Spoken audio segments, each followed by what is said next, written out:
Welcome, Steve. Thank you so much for being on the Call to Rise podcast. This is such a pleasure to have your brilliance and your wisdom in the room. Thank you, Mackenzie. It's a pleasure to be with you.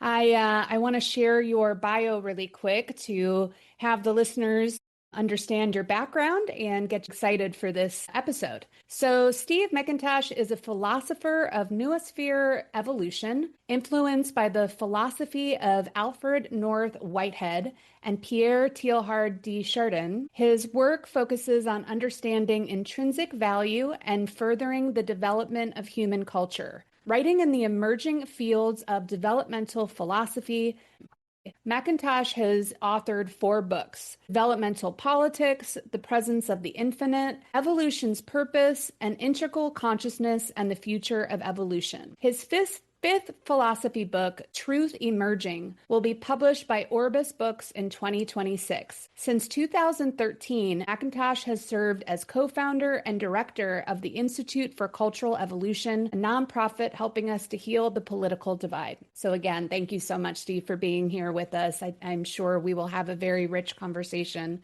When we first connected, you were steeped in Institute for Cultural Evolution, and when I reached out to you, you said that your work was moving past politics and more spirituality, which I was even more excited to connect with you because in my worldview, I have always seen politics and culture is a spiritual issue. So why don't we start the conversation off there? How did your work move from healing the political divide into a more spiritual worldview and approach to things? Sure. Well, I originally began my work as a philosopher with my first book, which came out in 2007, Integral Consciousness, as you mentioned. And the interest that drove me and has really driven me since I was a teenager has been to help anticipate and participate in the emergence of a kind of a spiritual renaissance, right? So I've been looking at the renaissances. Many periods in history can identify as spurts of growth or, renaissances in culture. And I felt called to try to work on such a renaissance or otherwise position myself to make a meaningful contribution. And after working in this field and, working on art and being interested in lots of different spiritual paths, studying spirituality, this idea of a renaissance, I came to see this philosophy really that's been around for decades, but has, it's made some significant strides over the last few decades. And it's really a philosophy of the evolution, the coevolution of consciousness and culture, right? Hence the title nuosphere, right? Or the realm of human history. These are not just impersonal processes. People are striving to make their lives better, and often that results in life conditions getting better. Sometimes it makes things worse, but it's a messy process. It's certainly not deterministic or linear. But nevertheless, we want to make the world a better place. If we're going to be committed to that value, then we have to allow for the fact that things can be better. And that means we have to acknowledge how they've become better in the past, at least partially. So this philosophy of nuosphere evolution, which I was drawn to really at the beginning of the 2000s, at the beginning of the century, has become the focus of my working life. And my first book was generally on that philosophy. The next book you mentioned, Evolution's Purpose, was an extension of that, but focusing specifically on how what we now know from the science of evolution and the history of humanity is that evolution has a kind of a spiritual teaching in it, right? It's not a replacement for other forms of spiritual teaching, but a kind of a supplement that can help us appreciate how there's almost a natural theology that points to the role of the good, the true, and the beautiful in the evolution of the human society and culture. So the book that came out, Evolution's Purpose, was in 2012. And it was after that book came out that some colleagues and I realized that, okay, in order for this philosophy to gain greater traction and influence, it has to solve a problem, right, for which people don't have a solution. And it was beginning to appear by 2013 that political polarization, hyperpolarization as we're calling it, was ultimately a cultural problem that was upstream from politics, and that this philosophy of cultural evolution really shed a lot of light on what was happening and how we could grow out of the hyperpolarization that was it's become much worse since then. So we founded a kind of a think tank based on other boutique think tanks that were in other areas, but that had shown that they could, raise some money and gain some traction. And so we began working in that area. But it was also around this time that I realized that I had to write a sequel to Evolution's Purpose. And this was specifically about spiritual experience, how the values or virtues of goodness, truth, and beauty really are forms of spiritual experience, and that we can understand them more deeply if we understand their role in evolution. So that led to my 2015 book, The Presence of the Infinite, which again was about spiritual experience while I was working on this think tank at the same time. Then I realized after my experience we put on conclaves and wrote papers and did the kinds of things that think tanks do, and learned a lot about politics and about the culture war. And this led to my 2020 book, Developmental Politics: How America Can Grow into a Better Version of Itself, is the subtitle. And that was a distillation of the political knowledge that we gained throughout the 2010s. And that led to a lot of interest in the Institute, right? We had new funding and new directors and new opportunities. And the idea there was that we could build a political movement based on this new understanding. And that's something that I worked on diligently in 21 and 22 and 23. But I began to realize we collectively, my board of directors, distinguished board of directors and colleagues that I work with in this, we began to realize that in the same way that we originally, in 2012, when we conceived of the think tank, we thought the most relevant application was in the cultural dimensions of climate change, right? The reason that climate change had become a political football, so to speak, was that it had become captured by the culture war. In other words, upstream from the lack of political will to work on ameliorating climate change, or at least adequate will, was this problem of polarization. But after working on politics for a while and seeing what worked and what didn't, we came to recognize that upstream from polarization is this lack of common cause, or a lack of a higher purpose, right? That societies, the great religious civilizations were united by a sense of higher purpose as defined by their various religions. The emergence of modernity and the Enlightenment, the higher purpose was, in a sense, scientific progress and technological development and the bringing of liberal freedoms, democracies, prosperity to a much larger swath of society. So there was a higher purpose in what we're now calling modernity, but that purpose, while it led to significant development, it also eventually became exhausted as people had everything that modernity had to offer. They had, a middle-class lifestyle. They had higher education. They had status and prestige. But they looked around and said, is this all there is, right? Which, again, this is a big story, a big can of worms that I'm just skimming over the top. But in terms of my personal background, the board of directors realized in 2023 that rather than having me work as a nonprofit organizational executive trying to raise money and build a political movement, that we could serve the higher purpose of our organization of helping to bring about a renaissance most effectively if they just sent me back to write another book. And so I've been working on throughout 23, 24, and this year, I really was working very hard on this next book, which, I'm not ready to talk about here, but I've got an excellent academic publisher, Orbis Books, and they'll be bringing that book out next year. But the subject is about transcendence, about deeper meaning, and about how we can find a kind of a unifying form of transcendence, maybe not for everybody, but for a critical mass of people through which we can grow into a higher level of development as a society and overcome the debilitating culture war that is, causing all kinds of problems in our society at the moment. I want to pause for a quick moment. If what we're talking about today resonates with you, you'll want to check out the Movement Maker Incubator, my 6-month intensive where I guide sacred rebels and change makers to birth their own movements using ancient wisdom and modern strategy. You can join the waitlist and learn more about this sacred rite of passage for changemakers at globalmovementmaker.com/incubator.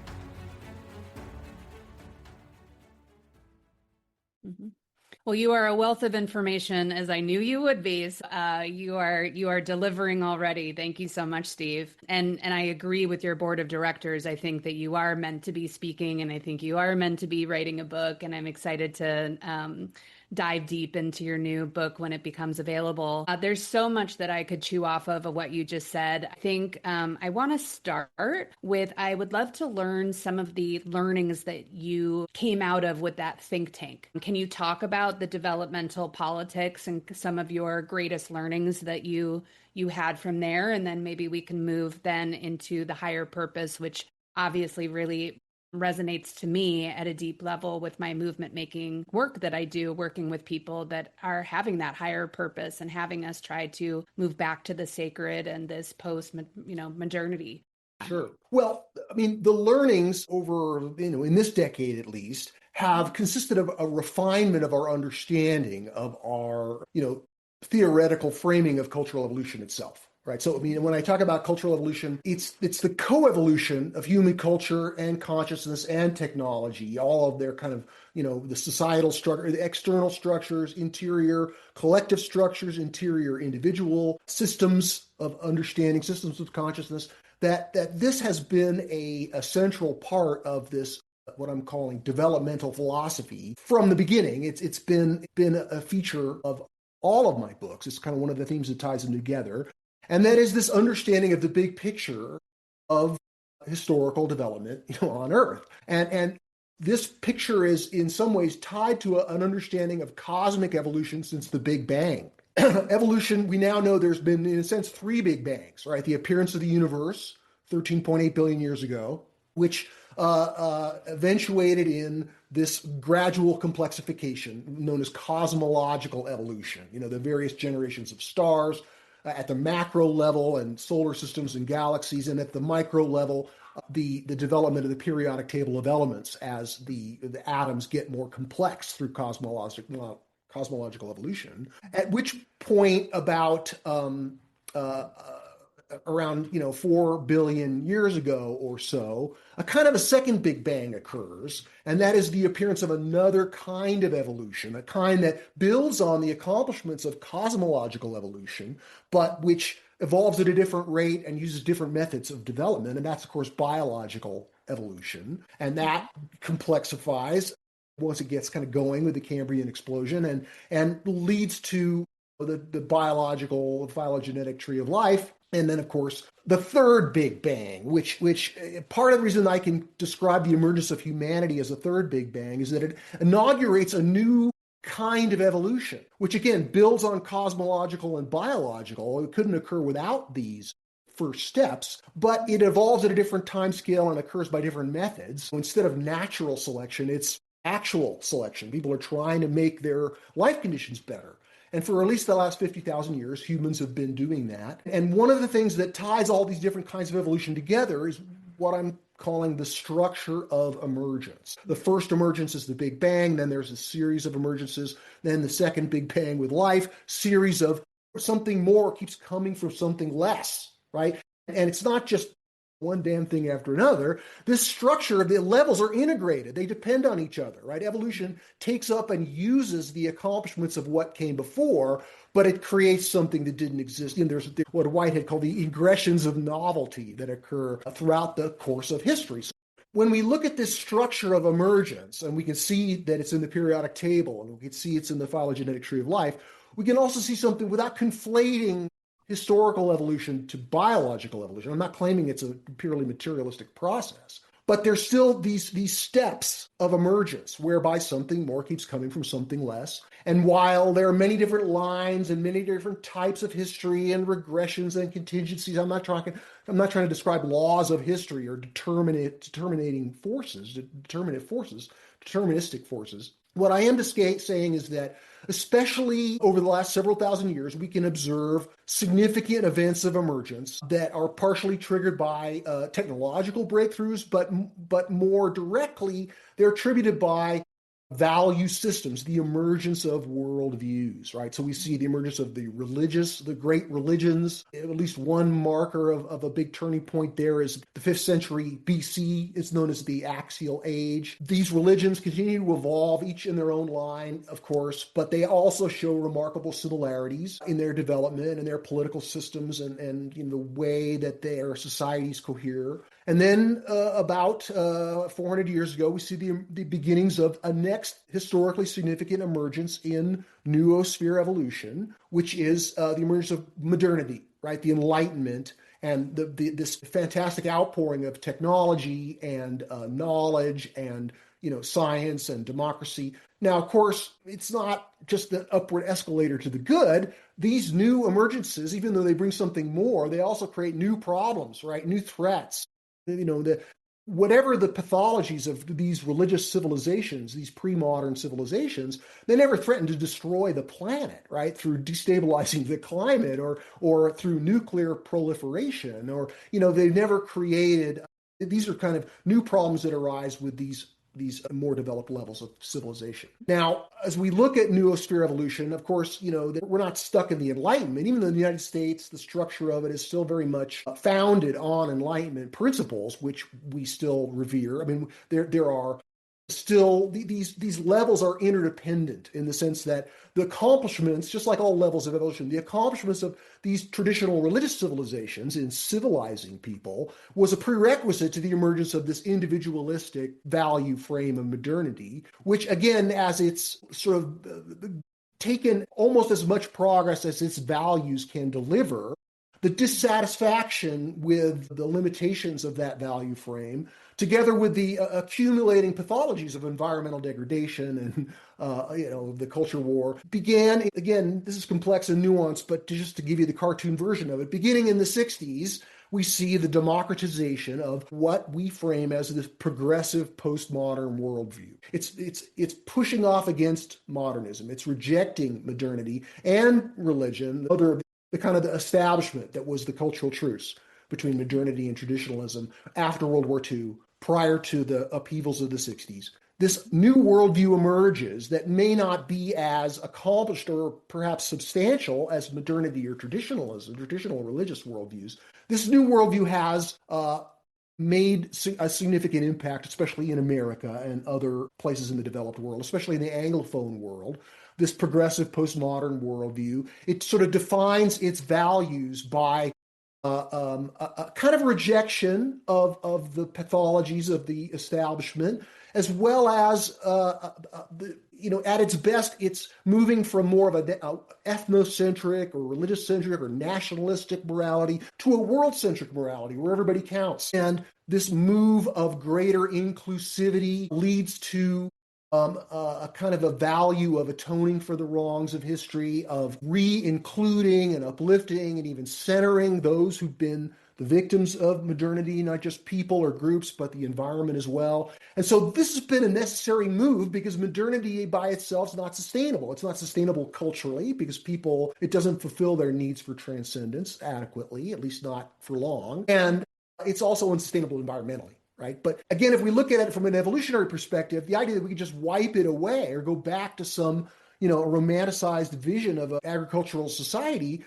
I'd say that's part of the emerging pathologies of this progressive postmodern worldview. Like everyone has a pathology, whereas, modernity has a pathology, among others, of destroying the environment. Progressive postmodernism as a cultural structure has the pathology of rejecting everything that came before, which is, in a sense, a suicidal move, because it's like, if we understand this in evolutionary terms, if you wipe out liberal values, if you wipe out any sense of the sacred that comes from these earlier structures, then this progressive postmodern culture is not freestanding. It's going to collapse back to earlier levels, even pre-traditional levels. So, in other words, although it may not seem as threatening as these other worldviews, viewed from an evolutionary perspective, it serves an important role of breaking the spell of modernity and beginning our journey to something more inclusive and better. But it's understood in philosophical terms, it's a move of antithesis that by itself is not capable of creating a larger whole, at least not for long, and that the movement of this rejection, of this antithesis, according to the pattern of evolution that prevails at almost every level, it's signaling the next step, which is a synthesis, a worldview whose values are even more inclusive than the loving, caring values of progressive postmodernism represent a move of greater inclusivity, but in practice, that inclusivity only extends to those who share, the ideologies of progressive postmodernism. So what I stand for, what the Institute for Cultural Evolution stands for, is the envisioning and the championing and the working out of what this next great step of human history will look like, and defending that and making all kinds of nuanced philosophical arguments to try to defend objections to this rather simplistic, simplified vision that I've just given you. Moving to the next great phase of human history is something that gives us a sense of transcendence. It's kind of gives us a higher purpose. And that's why what I'm writing about now is how we can frame a higher purpose for humanity that can help build the kinds of forms of emergence that will lead to this next. As you're talking, it reminds me a lot of spiral dynamics. I'm wondering what your thoughts are around spiral dynamics. Sure. Spiral dynamics is a particular branch of developmental psychology, and it's similar to many other kinds of academic developmental psychology. It was originally formulated by Claire Graves, who passed away in the 80s, and it was carried forward by Don Beck and Christopher Cowan in their book in the 90s called Spiral Dynamics. They kind of branded it as Spiral Dynamics, this developmental theory. That has shed a lot of light on how consciousness evolves, and it was one of the foundations, one of the cornerstones of the emergence of this developmental philosophy or integral philosophy in the 2000s. But in my humble opinion, it also has some significant partialities or shortcomings, which a lot of very smart people can intuit, if not see directly. And so spiral dynamics is not something that I would directly endorse or associate my thinking with. Again, I've learned from it. It's contributed to where we see things now, but we have both me and the Institute, we're not direct proponents of it. And indeed, I'm preparing now. Next week, I'm going to give a constructive critique of developmental psychology, and that critique includes some of the limitations of spiral dynamics. Which again, we're moving by steps, and spiral dynamics is an important step. It discovered this progressive postmodern worldview more clearly than ever before. The other developmental psychologists and philosophers of cultural evolution couldn't see it as clearly as Claire Graves was able to see it, and so he needs to be honored as a major contributor, but it's also got all kinds of problems. I mean, the color jargon is part of it, the oversimplification of it to make it into an effective management, organizational development tool, and the way that it has a tendency to conflate the evolution of consciousness with the evolution of culture. Graves described these stages of development as biopsychosocial, meaning that their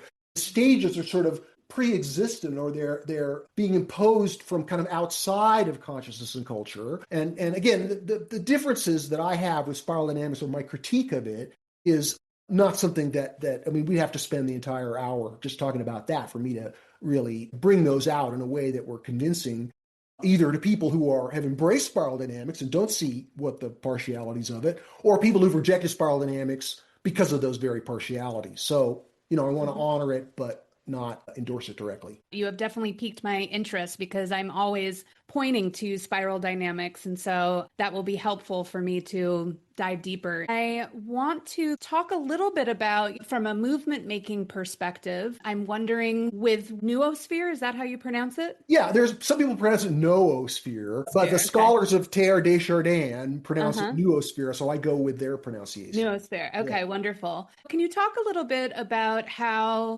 change makers and movement makers of our time can be utilizing this philosophy and what they should be thinking about within cultural evolution and their own work to stepping into their higher purpose? Right.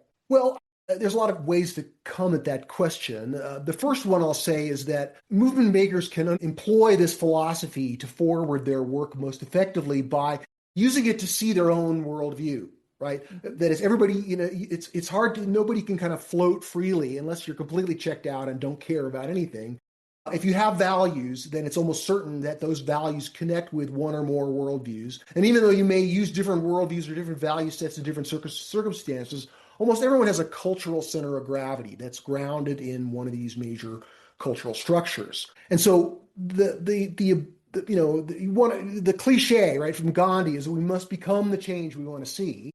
And if we want to see society become better, it starts by working on ourselves. Everybody knows that. It's cliche. But at the same time, one of the ways that this philosophy allows people to do that is to step outside their own worldview, to kind of take a perspective, which, if you'll pardon the phrase, is kind of higher ground. I mean, you're taking a planetary perspective, as Teilhard talked about it, and looking at these different cultural structures, understanding that whatever cultural structure you may use to identify yourself or make meaning with, that cultural structure is embedded in history and it's not the end of history, like something comes next. So being able to, for example, most people who are working on movement building are going to be culturally progressive, right? They're going to be almost certainly have a cultural center of gravity that is more or less embedded in the value system or the value structure of progressive postmodernism, which again, in some ways, it's the most evolved large-scale form of culture that's yet to appear along the timeline of history, but it's not evolved enough to solve the problems that we face right now, at least I argue at length elsewhere. And so being able to step outside that worldview, not just intellectually, but in terms of your heart, in terms of your recognition of its limitations, and being able to say, look, these other people, the modernists, right, who I see as greedy capitalists, or the religionists who I see as crazy fundamentalists, that those are people who deserve our respect, at least most of them, and that their cultures are, their values, their accomplishments, which are still ongoing, are necessary, and indeed that the kind of worldview or cultural structure that's emerging now is able to recognize, it's able to transcend and include, right? Which is the move that evolution makes at every point of its next emergence. That is, each one of these worldviews has a kind of what you might call an existential problem, right? Again, another cliche attributed to Einstein is that some problems can't be solved at the same level of thinking that created them, right? So each one, traditionalism, it's the pre-modern religious worldview. Its existential problem is that many of its teachings are contradicted by science, which is, empirical and pretty important in the evolution of human understanding. And again, they can't solve that problem without evolving into a higher stage that can transcend and include religious thinking. Likewise, modernity has an existential problem, which is its lack of transcendence, as I mentioned. And one of the key existential problems of progressive postmodernism is its relative political impotency. So it may win a local election. The mayor of New York may be a progressive postmodernist, and I'm not saying it's politically impotent everywhere, but clearly at the national level in the United States and increasingly at the global level, progressive postmodernism can't get the rest of the society to buy into its programs because it stands in antithesis. It's rejecting the rest of the society. People can feel that. It's not inviting to have someone condescendingly morally superior with blinding moral certainty. And again, this is not a problem that can be solved within progressive postmodernism because the spirit of it is in antithesis, right? It's baked in to its critical, protesting, grievance-oriented dissatisfaction, the focus is on shame. And that's makes progress, right? Those are necessary moves. But what someone who is aspiring to build a movement, maybe not, this political movement or this cultural movement that I'm describing, this synthesis, this postmodern worldview, if you'll pardon the term, even if they remain centered in one of these earlier worldviews, by gaining the skill. I mean, think about it like emotional intelligence is a skill you can develop. Cultural intelligence is similarly a skill that allows you to see these worldviews from outside and above and look at them sympathetically, right? Because there are structures of value. If you have disdain for them, you can't see them accurately. Right? If you think they're just, if you think that everybody who disagrees with you or is not progressively postmodern is simply a fascist, then you're not going to be perceiving reality adequately or accurately, and that falsity of projected misunderstanding of our current situation is going to significantly limit your effectiveness at movement building, right? At least, in any kind of large scale way. So I would say that there's, I don't want to reduce this way of seeing to just another tool in your toolkit. You could say that, once you start to metabolize the values of this larger perspective, you don't use it as much as it uses you. In other words, you become kind of identified with it in a way that results in the evolution of your own consciousness, hence becoming the change that you want to see. Every episode of the Call to Rise podcast is about the changemakers and movements reshaping our world. But the podcast is just the beginning. On my Substack, I open the door wider, sharing my personal journey with movement makers, the wins, the struggles, and the behind-the-scenes rituals that help leaders birth what's next. If you're ready to go deeper into the frameworks and practices you hear me hint at here, join me at globalmovementmaker.substack.com. I think what you're pointing to is really important, that this is an inside job. As part of my Movement Maker Incubator, I start off at the beginning of all of these modules is the inner work to make that outer change. And I think what you're asking of people is to be able to hold a lot of complexity and to be pretty emotionally mature. Right. I'm not recommending that people abandon the values that they hold dear and around which they form their identity. I'm suggesting that the way to evolve consciousness, at least one simplistic way of framing it, is by expanding the scope of what you're able to value. And indeed, Alfred North Whitehead, one of my leading inspirations, that's how he defined evolution overall, as an increase in the capacity to experience what's intrinsically valuable, right? And that's how you could describe the evolution of animals, right? They go from, kind of just a basic survival to widening their circle of care to include offspring and their species. And again, we don't want to put too much weight on the evolution of animal consciousness, but when it comes to humanity, I think this idea of widening the circle of inclusivity, right, from egocentric morality where only you count, right, to ethnocentric morality where only your group counts, to nationalistic morality where only your compatriots, to the beginnings of world-centric morality, even if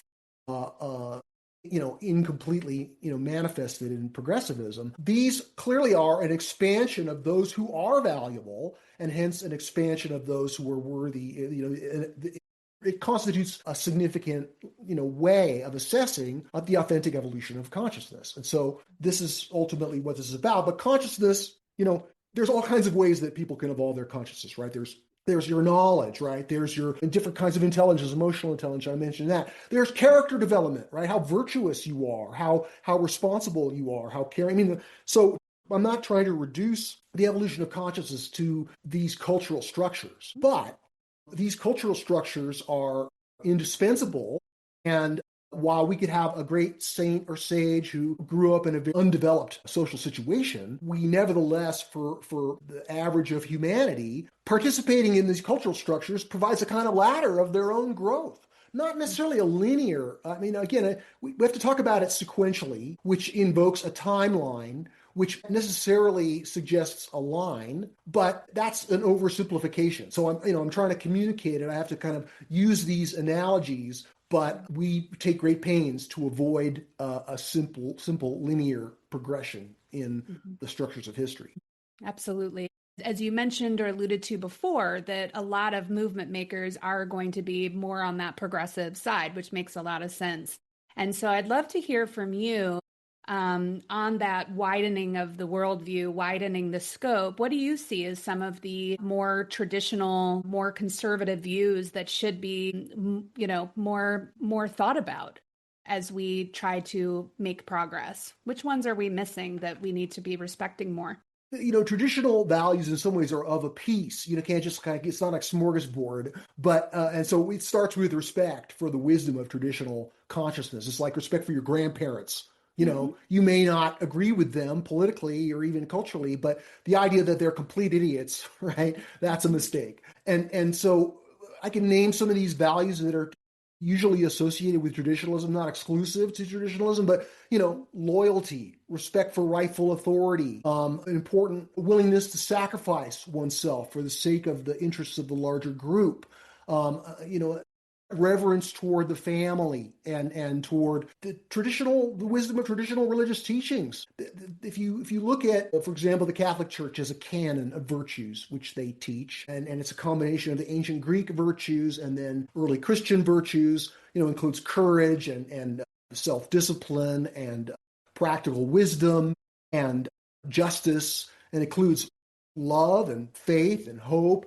These are all ways that the traditionalism still has a whole lot of power to contribute to the evolution of consciousness and culture. And again, if we look at this structure of evolutionary emergence, we see how those are prerequisite to later developments. And if those are removed or discarded or somehow dissolved, progressive postmodernism has to, because it's been understandably in a fight to break free of the cultural hegemony of traditional consciousness and religion, right? That's been an important avenue of liberation, right, which has characterized since the 60s the emergence of progressive postmodernism, and those are important things. But the idea that we can reclaim or carry forward those values without regressing to a pre-modern traditional cultural center of gravity ourselves, that's one of the opportunities that becomes available through the insights and perspectives of this next step. So traditional values, there's lots of them there. There's many I didn't mention,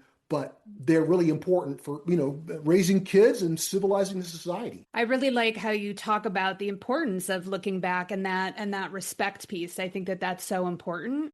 And for my Movement Maker incubator, the bedrock of the program is around ancestral healing and wisdom. And I call it the Bloodline 2 blueprint, because you have to look back and you have to see both the burdens of your ancestors and also the wisdom that they carry. And both are true.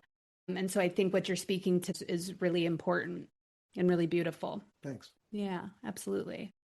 Any other words of wisdom for the change makers or the movement makers out there that you would like to instill, what you want them to keep in mind? Sure, there's some interesting sociology, the social psychology or social science that have tried to investigate what causes a movement to emerge and flourish, right? Why do some movements take off and others not? And while they don't, it's certainly not a mechanical thing. We certainly can't socially engineer a kind of a movement.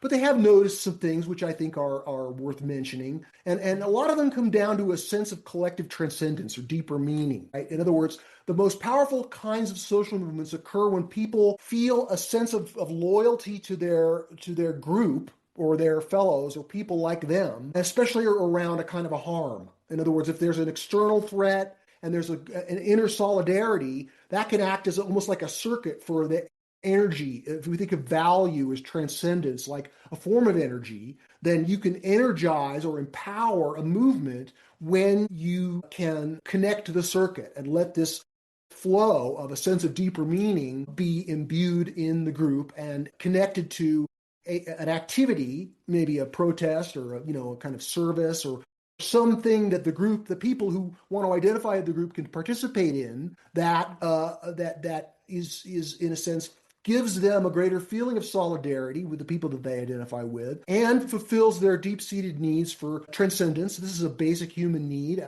Maslow's hierarchy puts it at the top, right? Self-transcendence, but I don't think you need to go through the other levels to feel that pull or feel the need for something sacred or deeply meaningful in your life. But when movements work with these deep currents of meaning and value and transcendence and the sacred, even if framed in secular terms, that's kind of the secret to mobilizing people, right? In other words, that which motivates individuals and that which generates political will or cultural, social justice will, or whatever it is that the movement is designed to create, that understanding of how we can define our higher purpose in a way that's authentically transcendent and not just we're threatened by them and we need to beat them back, or we need to kill the fascists and that's the higher purpose. Well, that's not a transcendent higher purpose, at least not for long or for most. And so,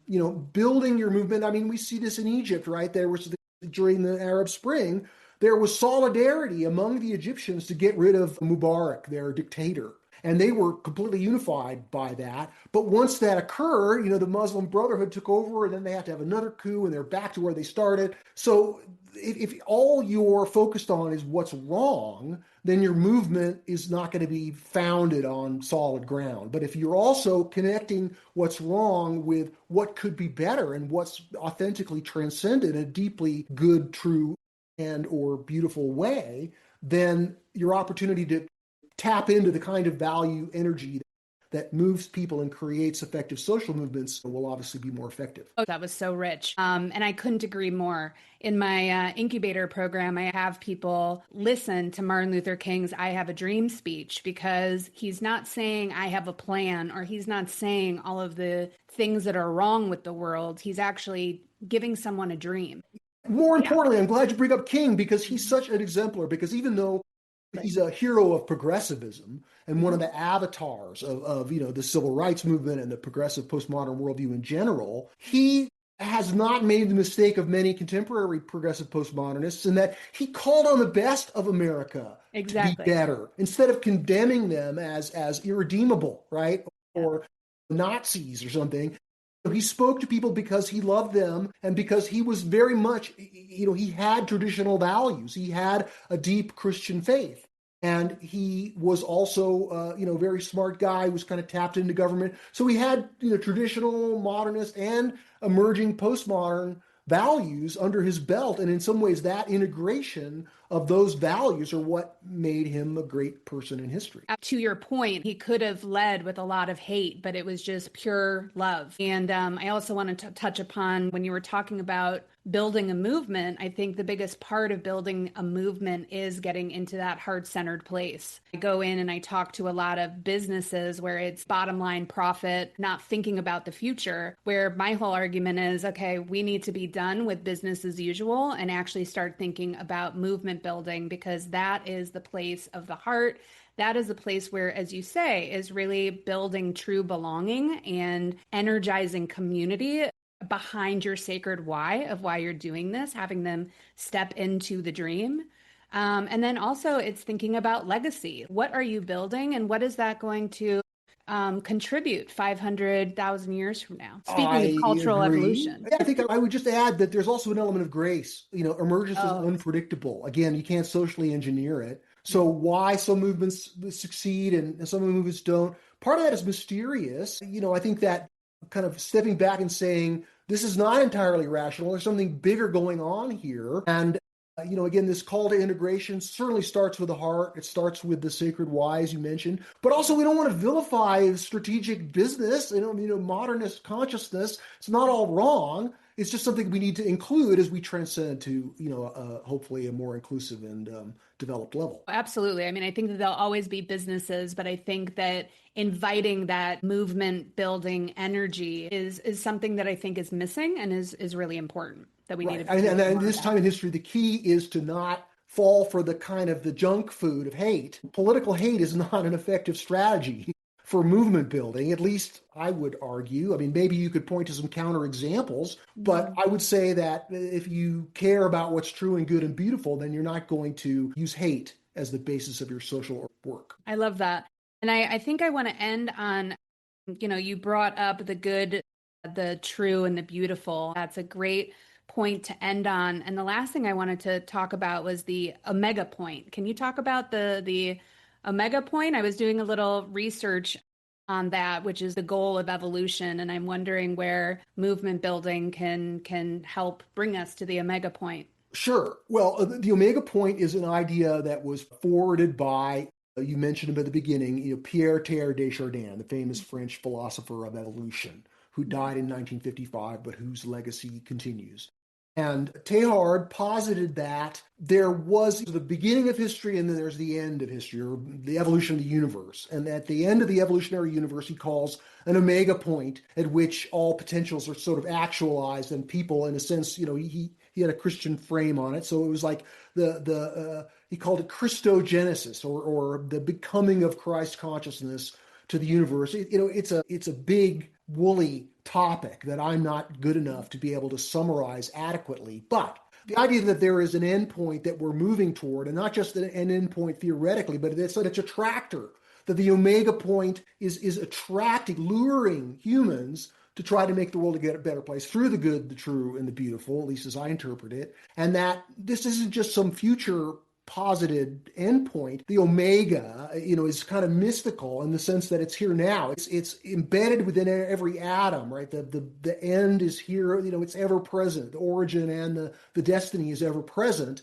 So again, that's a beautiful philosophical idea, but one which I would require more than 3 minutes to summarize. Well, I think that you did a great entry point, and if other people want to learn more about that, they can follow your work, or what was his name, the philosopher? Pierre Teilhard de Chardin. It Wonderful. looks in English like Teilhard, but in French it's Teilhard. Okay. So anyway, he's fairly famous. Just Google him, you'll see all kinds of work by him. There's a PBS documentary that came out last year about his life and work that was very well received. So he's definitely a famous philosopher. And the other major inspiration for developmental philosophy is the work of Alfred North Whitehead, another philosopher who died, I think, in the 40s, but whose work is very vibrant and continues to this day. Okay, wonderful. And speaking of vibrant work, how can people find you and get involved with your work? Sure. Well, my author website is stevemcintosh.com, and the Institute for Cultural Evolution, the nonprofit organization that continues. I mean, overcoming hyperpolarization remains an important focus of the Institute.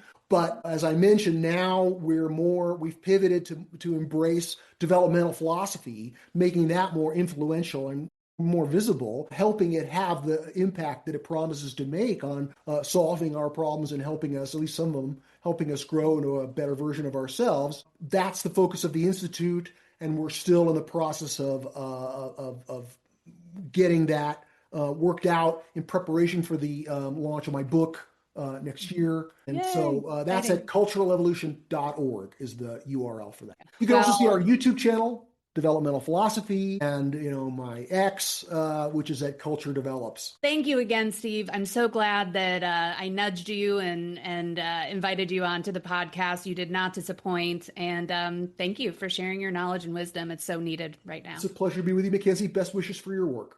Thank you. Thank you for listening to The Call to Rise. If today's conversation stirred something in you, subscribe and share it with a fellow movement maker. And join our community at globalmovementmaker.com. Till next time, keep leading with courage, keep weaving ancient wisdom with modern strategy, and always remember to answer the call.